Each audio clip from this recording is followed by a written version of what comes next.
Alors, Passeurs d'aventure, c'est une association. Quel est son but? Alors en fait, les passeurs d'aventure, donc on appelle les passe-dav pour les intimes, c'est une association qui a été créée à la base par un groupe d'amis. En fait, c'est 5 potes qui revenaient tous de voyages assez longs et qui se sont rendus compte qu'ils n'avaient pas vraiment d'endroit où ils pouvaient échanger. Et du coup, ils ont créé les passeurs d'aventure, créé les apéros voyageurs. Donc ça a commencé à Paris. Maintenant, c'est des apéros qui réunissent plusieurs centaines de personnes et progressivement, ça s'est installé aussi dans toute la France. Et donc, il y en a à Strasbourg depuis 1 an et demi à peu près. Ça veut dire qu'échangent autour de leur voyage, au lieu d'aller faire les soirées diapos en famille et que ça ennuie tout le monde, ils se sont dit je vais plutôt trouver d'autres personnes avec qui on échange les photos, c'est ça? C'est complètement l'idée. C'est qu'ils se sont dit on va pas saouler tout le monde avec nos diapos et nos photos. Non, il faut les portables maintenant.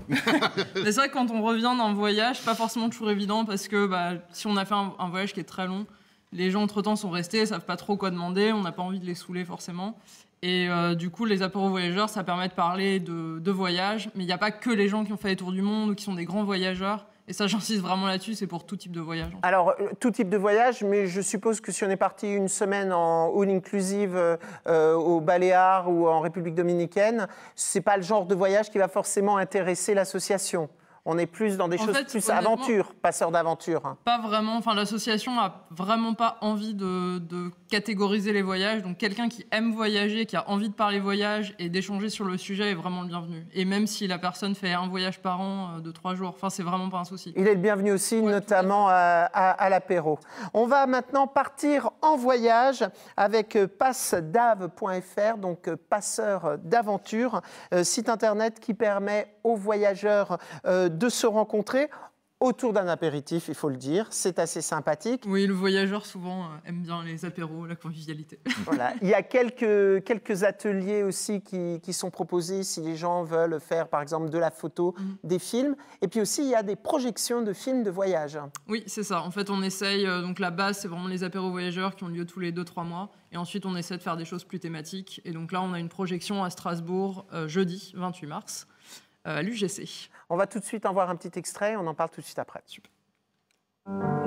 Moi, je m'appelle Samuel, j'ai 30 ans, là, et une envie de liberté et des besoins de retourner à l'essentiel et au partage avec les gens. Moi, mes rêves de voyage, c'était déjà de voir des dauphins. Je pense que mes parents, comme beaucoup de parents, ils auraient aimé à 27 ans que je me marie et que j'ai des enfants et un boulot stable. Moi, c'était pas du tout mon délire. Tout le monde le savait, ça faisait des années que je continuais à répéter j'ai envie de voyager. Mon rêve, c'est de faire le tour du monde. Je vais tout plaquer. Demain, je me casse. Tous les 2 ans, je me suis dit, dans 2 ans, je vais partir. Et dans 2 ans, je vais partir. Voilà, donc j'ai 28 ans, je suis parti. Du rêve, c'est devenu une évidence et c'est devenu une certitude. Je me suis dit, un jour, ce sera notre tour.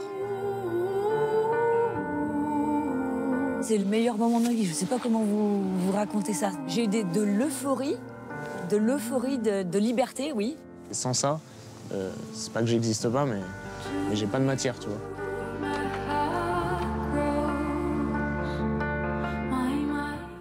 Alors, ce qu'on vient de voir, c'est pas les voyages de Monsieur Tout-le-Monde. Ça ressemble pas lorsqu'on part avec nos enfants dans un club de vacances. C'est des vacances un peu hors des sentiers battus. En fait, c'est pas forcément des sentiers battus, mais là, le film partage les parcours en fait, de 10 personnes qui ont choisi de faire un tour du monde. Mais c'est pas réservé à une élite ou quoi que ce soit, c'est simplement des gens qui ont décidé à un moment de faire ça. Et on a des profils très très différents. Il y a des gens qui partent en solo et des gens qui partent avec leurs enfants. Il y a quelqu'un qui est handicapé et qui réussit aussi à faire un tour du monde. Et du coup, ils nous emmènent en fait avec eux et nous font partager cette expérience qui est assez dingue. Ouais. Les passeurs d'aventure, c'est pas une agence de voyage, c'est un échange de bons procédés, de bonnes adresses aussi.